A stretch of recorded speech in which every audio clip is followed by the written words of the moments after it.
Ya, saya langsung saja ya. Jadi saya akan jelaskan kembali ya terkait dengan framework ya.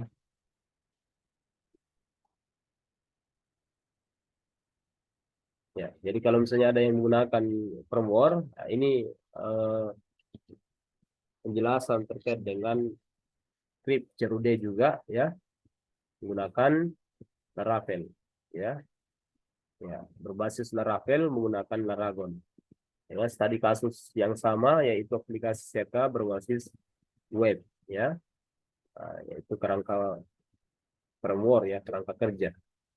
Ini adalah status kasusnya, aplikasi CK berbasis web. Nah, tentu pertama ya kita membuat database-nya ya. Nah, kita buat database-nya, kemudian kita buat apa nama tabelnya. Ya, jadi ini adalah strukturnya ya. Di dalam tabel mahasiswa terdapat sebuah struktur yaitu NIM, nama, alamat, kode jurusan. Dan juga tipe datanya juga masing-masing ya berbeda. Kemudian panjang karakternya. Ya. Nah, kemudian setelah membuat database kemudian tabelnya ya, field dan sebagainya, maka tentu ya bisa saja datanya kita bisa input di sini. Ya, kita bisa tambahkan datanya, kita bisa ubah ya. Ya, ini menggunakan ya melalui database ya. Nah, itu jadi kalau misalnya eh, kita mengubah database-nya melalui di sini, kita tambahkan datanya, tentu hanya orang tertentu saja. Hanya orang yang paham program saja ya, mengolah datanya. Maka itu tentu tidak bisa ya, tidak mungkin ya. Karena bagaimana kalau misalnya ada orang yang tidak paham, orang gaptek misalnya, ya, orang tidak paham coding, maka tentu sangat susah untuk menginput datanya, mengubah datanya, dan bisa saja mereka hapus ya. Bagi orang yang paham misalnya, maka solusinya adalah kita harus buatkan sebuah aplikasi. Nah, ini sangat mudah ya. Cara untuk membuat sebuah koneksi database ya atau konfigurasi koneksi database. Ya, ini sudah ada kerangka kerjanya ya dari sebuah Laravel. Nah, cara koneksinya adalah kita bisa masuk di sini environment ya. Ini scriptnya ini sudah ada, tinggal kita ubah nama database-nya. Misalnya database-nya adalah kampus. Atau mungkin database-nya di sini tadi adalah Siaka ya. Kita bisa panggil di sini, kita bisa ubah menjadi Siaka ya. Nah, kemudian berikutnya setelah dilakukan koneksi database, maka berikutnya adalah kita buat sebuah kelas model yang dimana fungsinya ini adalah dimana memanggil sebuah tabel mahasiswa tadi yang kita buat. Kemudian primary key name. Kenapa kita harus menggunakan primary key name ini? Karena misalnya kalau kita ingin ubah sebuah data, kita ingin hapus sebuah data, maka dibutuhkan sebuah primary key yaitu name. Primary key maksudnya di sini tidak ada yang sama ya. Maka kalau kalian menggunakan primary key nama, maka tentu tidak bisa ya, karena nama banyak yang sama. Kalau NIM itu sebagai identitas artinya tidak ada yang sama. Maka diperlukan sebuah primary key yaitu NIM. Jadi ini dibutuhkan ketika mengubah sebuah data atau menghapus sebuah data. Nah, seperti itu. Nah, ini harus kalian pahami ya kerangka kerja dari konsep MCP ya. Nah, di sini terdapat sebuah controller ya, terdapat sebuah model ya, terdapat sebuah view yang ingin saling berinteraksi dan saling berhubungan ya satu dengan lainnya. Nah, ini kelebihan dari sebuah Laravel, dipisahkan antara perintah query ya, pengolahan datanya maksudnya ke database, kemudian bagaimana menghubungkan antara model dan view ya, bagaimana menampilkan datanya, bagaimana mengirim data, maka dibutuhkan sebuah tiga MVC ini ya. Kemudian juga tentu tidak terlepas dari rootnya, URL-nya maksudnya ya. Jadi kalau misalnya ingin mengakses sebuah data, tentu dibutuhkan sebuah URL. Nah, ini contohnya ya, URL. Ada URL mahasiswa dan seterusnya di sini ya, kemudian akan dipanggil nanti fungsinya. Sebagai contoh misalnya ya, ini adalah contoh aplikasi ya. Nah, ini kalau kita lihat ini ada share, ada add, menambahkan data, ada edit, hapus dan sebagainya ya. Nah, di sini ya, mulai dari sini sebenarnya ada skripnya. Dia mengarahkan kemana sebenarnya? Ini mahasiswa ya. Sebenarnya dia mengarah ke sini sebenarnya. dia ke root dulu, root testnya dulu. Ya, dia cari. Ya, ini kan sifatnya dalam bentuk get ya, mengambil data, memanggil data, maka kita cari root get-nya, yaitu mahasiswa. Ya, bisa kalian lihat di sini mahasiswa, ya, get. Maka yang dipanggil adalah yang ini, get mahasiswa. Apa yang akan dipanggil dari fungsi, apa yang dipanggil dari URL ini? Yaitu fungsi view di dalam kelas controller. Kita lihat di dalam controller, kemudian fungsinya adalah view. Ya, kita lihat scriptnya. Ini, ya, di kelas mahasiswa controller, kemudian dia panggil view-nya. Apa yang ada dalam view? Di sini terdapat sebuah variabel, ya, yang dimana isi dari variabel ini terdapat sebuah kelas mahasiswa. Apa tadi di kelas mahasiswa? Terdapat sebuah pemanggilan sebuah tabel. Jadi kalau al ini artinya memanggil semua coding yang ada dalam mahasiswa, file mahasiswa. Jadi semua kalau misalnya ada script lagi berikutnya di sini di mahasiswa, model mahasiswa itu akan dipanggil, ya. Nah, makanya kita butuhkan di sini sebuah, ya, objek, ya. Ini disebut dengan objek sebenarnya, ya. Jadi kita buat sebuah objek data mahasiswa yang dimana nilainya adalah, nah, script yang ada dalam model mahasiswa. Semua script yang ada, ya, makanya al di sini. Kemudian setelah itu apa script lagi dalam view ini? Ya, menampilkan sebuah view mahasiswa, ya. Jadi akan ditampilkan sebuah view desainnya, view mahasiswa. Nah, apa yang akan ditampilkan? Yaitu data yang ada di dalam objek ini, dalam parabel ini, ya. Data yaitu memanggil sebuah tabel. Nah, sehingga nanti datanya di sini. Nah, bagaimana cara untuk memanggil datanya yang ada dalam sini ke dalam view mahasiswa ini?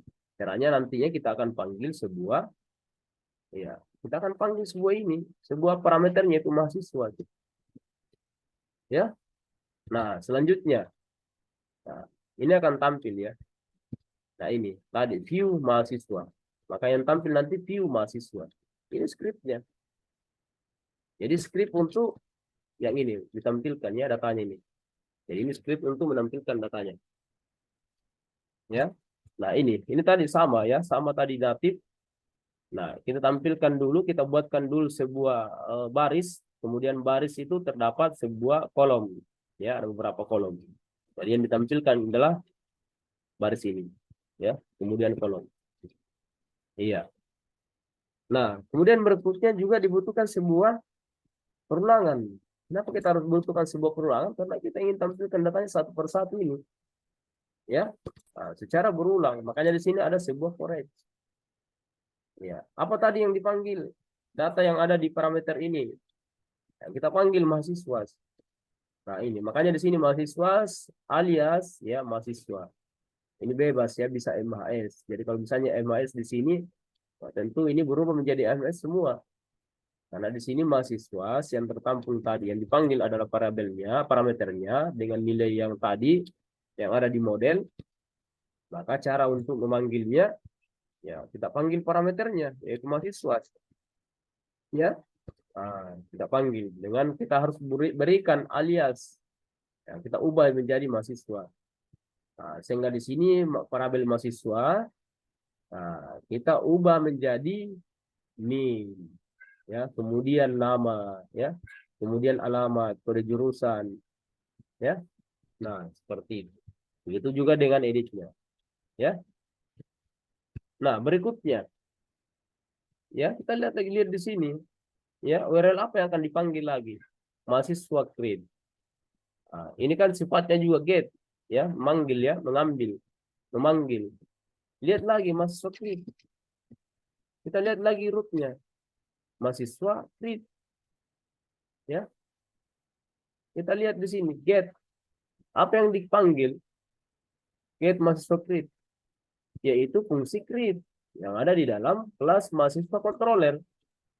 Nah, kita lihat lagi di sini. Apa yang dipanggil? Yaitu create, ya.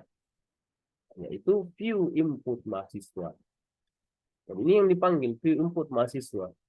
Apa script yang ada dalam view input mahasiswa? Ya. Nah, ini scriptnya yang dipanggil dalam view, ya, view input mahasiswa yang dipanggil.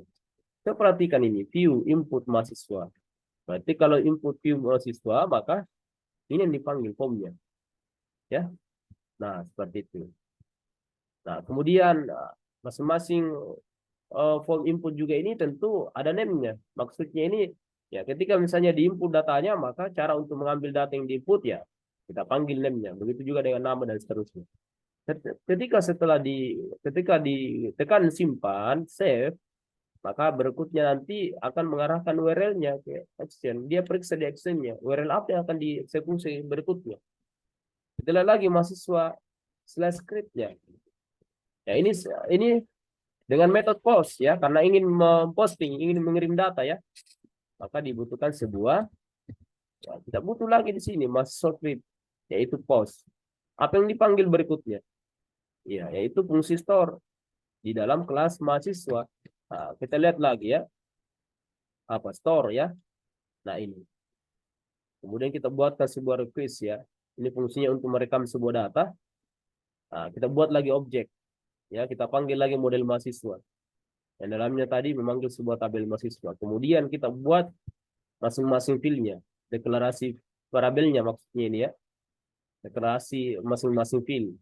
Ya, jadi kita buat ini, kita panggil ini, ya objeknya yaitu mahasiswa dengan field di dalam tabelnya, tabel mahasiswa.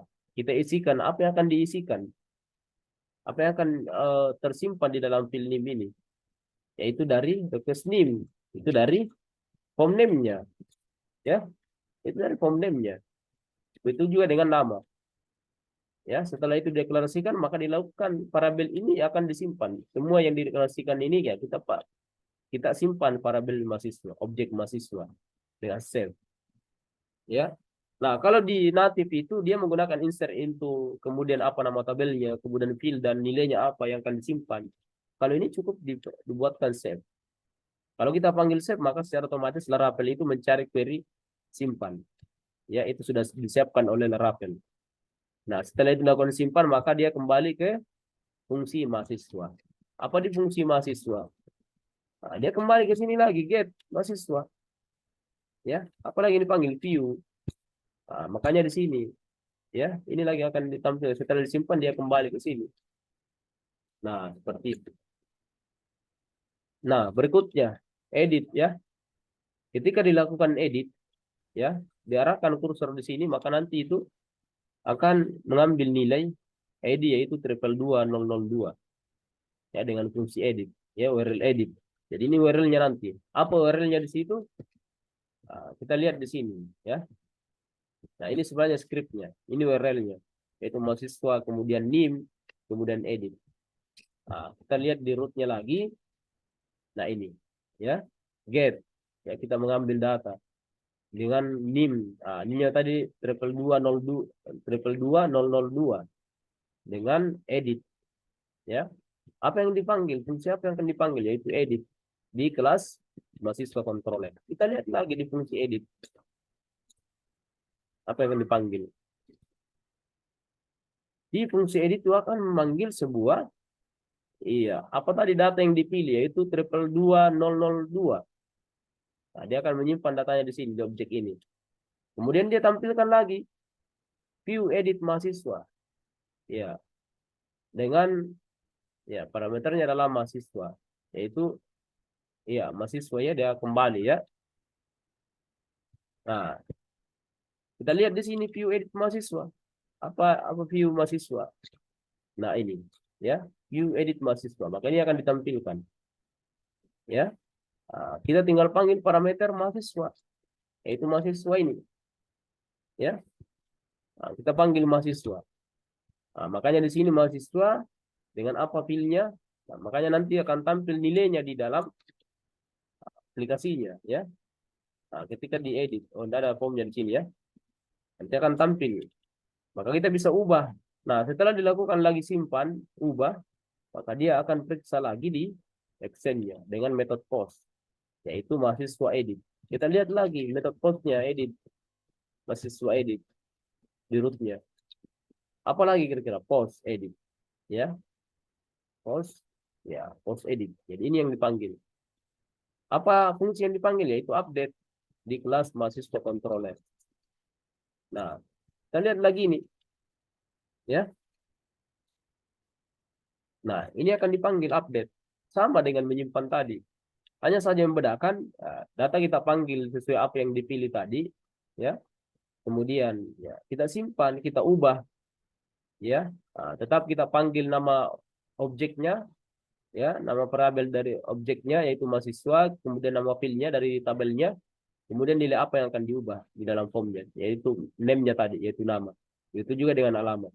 Kemudian kita bisa simpan, save lagi kembali, ya. Nah, seperti itu. Begitu juga dengan edit, hapus, ya. Kita menggunakan the story, ya.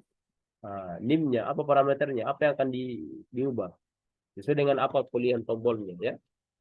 Kemudian dilakukan delete. Nah, seperti itu, ya. Saya kira sangat jelas, tinggal kalian ulang-ulangi saja, ya.